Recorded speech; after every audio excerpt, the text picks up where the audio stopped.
Dear viewers, இந்த lecture நம்ம என்ன பார்க்க போறோம் அப்படின்னா, ஆயிலர் ஸ்கிரிப்லிங் லோடு யூஸ் பண்ணி நியூமெரிக்கல் ப்ராப்ளம் சால்வ் பண்ண போறோம். அதுக்கு முன்னாடி ஜென்ரல் ஆயிலர்ஸ் ஃபார்முலா பார்த்துப்போம். அதாவது P equal to pi squared EA by L effective whole square. ஆக்சுவலாக ஒவ்வொரு எண்டு கண்டிஷனுக்கும் ஒரு ஃபார்முலா வரும். Pi squared EA by L squared, 4 pi squared EA by L squared, pi squared EA by 4 L squared, 2 pi squared EA by L squared, நம்ம 4 derivation பார்த்தோம். அந்த 4ஐயும் வந்து நம்ம இந்த மாதிரி ஜெனரலைஸா எழுதலாம். Pi squared EA by L effective whole square. L effective என்ன? Effective length of the column. So இந்த எஃபெக்டிவ் லெங்த் ஆஃப் காலம் வந்து ஒவ்வொரு எண்டு கண்டிஷனுக்கும் ஒரு வேல்யூ.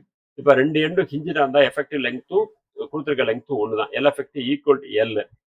போத் எண்ட்ஸ் ஃபிக்ஸ்டா இருந்தா L effective equal to L by 2. கொடுத்துருக்க லெங்க்ல பாதி தான் எடுத்துக்கணும் எஃபெக்டிவ் லெங்த். அதே மாதிரி one end fixed other and ஃப்ரீயா இருந்தா எஃபெக்டிவ் லெங்த் வந்து 2 டைம்ஸ் எல் எடுத்துக்கலாம். எஃபெக்டிவ் லெங்த் வந்து எல் பை ரூட் 2 எப்போ அப்படின்னா ஒரு எண்டு ஃபிக்ஸ்டு ஒரு எண்டு ஹிஞ்சுடு. ஸோ இப்போ இந்த லெங்த் எஃபெக்டிவ் லெங்த் ஃபார்முலா இதில் போட்டோம்னால நம்ம இந்த டெரைவ் பண்ண 4 எண்டு கண்டிஷன்ஸுக்கு உள்ள ஆயிலர் ஸ்கிரிப்லிங் லோட் ஃபார்முலா வந்துடும். அதனால நம்ம ப்ராப்ளம் சால்வ் பண்ணும்போது என்ன பண்ணோம் அப்படின்னா இந்த ஜென்ரல் ஃபார்முலாவை யூஸ் பண்ணுவோம். எஃபெக்டிவ் லெங்த் மட்டும் ஞாபகம் வச்சுப்போம். போத் எண்ட்ஸ் ஹிஞ்சுனா L effective to L, both ends ஃபிக்ஸ்னா L effective to L by 2, one end fix other end ஃப்ரீனா L effective to 2L, one end fix other end ஹிஞ்சுனா L effective equal to L by root 2. அதை மட்டும் வச்சு நம்ம problem solve பண்ணலாம்.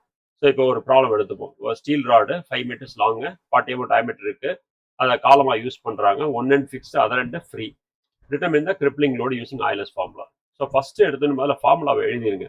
P equal to pi squared EA by L effective whole square. இதில் first என்னது? Young's modulus.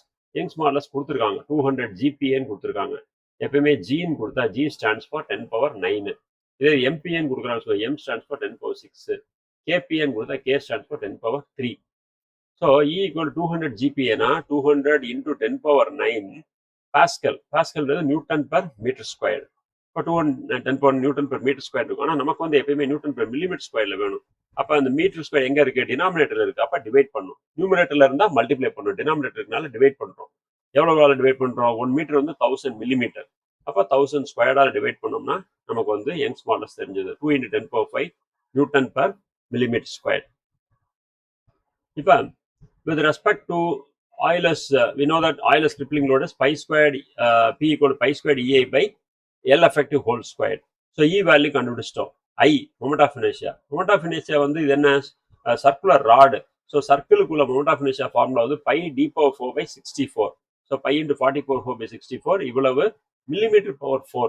இந்த 10 power 4 வராது. 125660 வரும். இல்லாட்டி 12.56 into 10 power 4 அந்த மாதிரி வரும். So 125660 millimeter power 4. ஏன் millimeter power 4 அப்படின்னா D வந்து millimeter. So millimeter power 4. So E தெரிஞ்சிச்சு, I தெரிஞ்சு. L effective. எல் எஃபெக்டிவ் வந்து எப்பயுமே என்ன கண்டுபிடிக்கணும்? கொடுத்துருக்க எண்டு கண்டிஷன் வச்சு கண்டுபிடிக்கணும். இப்போ ஒரு end fix other end free அப்படின்னா எல் எஃபெக்டிவ் வந்து 2 times L, 2 times given length.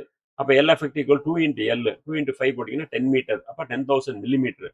இதை ஃபார்முலாவில் சப்ஸ்டியூட் பண்ணால் இப்போ E வேல்யூ தெரியும், I வேல்யூ தெரியும், எல் எஃபெக்டிவ் தெரியும். எல்லாத்தையும் சப்ஸ்டியூட் பண்ணோம்னா இவ்வளவு நியூட்டன் வரும். அதை 1000 டிவைட் பண்ணீங்கன்னா 2.48 கிலோ நியூட்டன் ஆன்சர் வரும். சரி, இதுதான் வந்து ஆயிலர்ஸ் கிரிப்ளிங் லோட். இப்போ இன்னொரு எக்ஸாம்பிள். இதில் வந்து ஹாலோ டியூப் சொல்லியிருக்காங்க. Hollow alloy tube 4 meters long with external and internal diameters 40 mm and 25 mm respectively was found to extend by 4.8 mm under a tensile load of 60 kilonewton. Find the buckling load கேட்டிருக்காங்க. Both ends are pinned. பின்டுனாலும் ஹிஞ்சுனாலும் ஒன்று. Also find the safe load. Factor of safety வந்து 5ன்னு கொடுத்துருக்காங்க. இப்போ இது வந்து ஒரு ஹாலோ சர்க்கிள். ஹாலோ சர்க்கிள்னா என்ன இருக்கும்?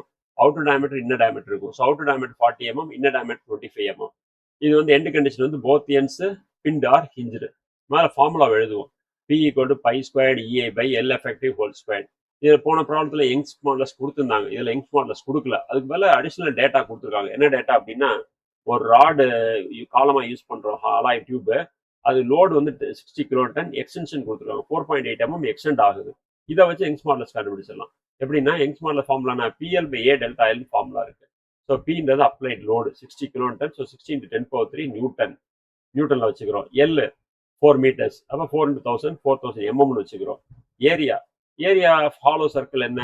By into DO square minus DI square divided by 4. அப்போ அதை போட்டோம்னா ஏரியா தெரிஞ்சிடும். 765.76 millimeter square.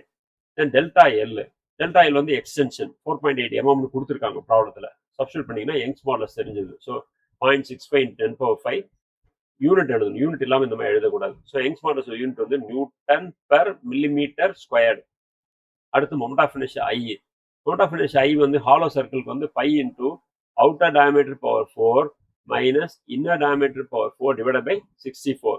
Outer diameter 40, inner diameter 25. So போட்டோம்னா சப்ஸ்டியூட் பண்ணோம்னா will be getting 1.064 10 power 5 millimeter power 4 வரும். ஸோ அடுத்தது எல் எஃபெக்டிவ். எஃபெக்டிவ் லெங்க் வந்து போத் எண்ட்ஸ் ஹிஞ்சா இருந்துச்சு அப்படின்னா எல். ஸோ எல் வந்து 4 meters 4000 mm. ஸோ இது எல்லாத்தையும் சப்ஸ்டியூட் பண்ணோம் அப்படின்னா நமக்கு வந்து பி வந்து நியூட்டன்ல கிடைக்கும். அதை கிலோமீட்டர்ல மாத்திக்கணும். இது அடிஷனலா என்ன கேட்டிருக்காங்க, சேஃப் லோட் கேட்டிருக்காங்க. ஸோ சேஃப் லோட் வந்து என்ன அப்படின்னா crippling load divide by factor of safety. So crippling load 4.28 வந்துருச்சு, ஃபேக்டர் ஆஃப் சேஃப்டி 5ன்னு கொடுத்துருவாங்க. ஸோ 0.856 கிலோமீட்டர் தான் இதில் வர சேஃப் லோடாக நம்ம அப்ளை பண்ணக்கூடிய safe load.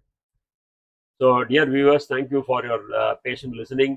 Please subscribe our channel and make it reach many.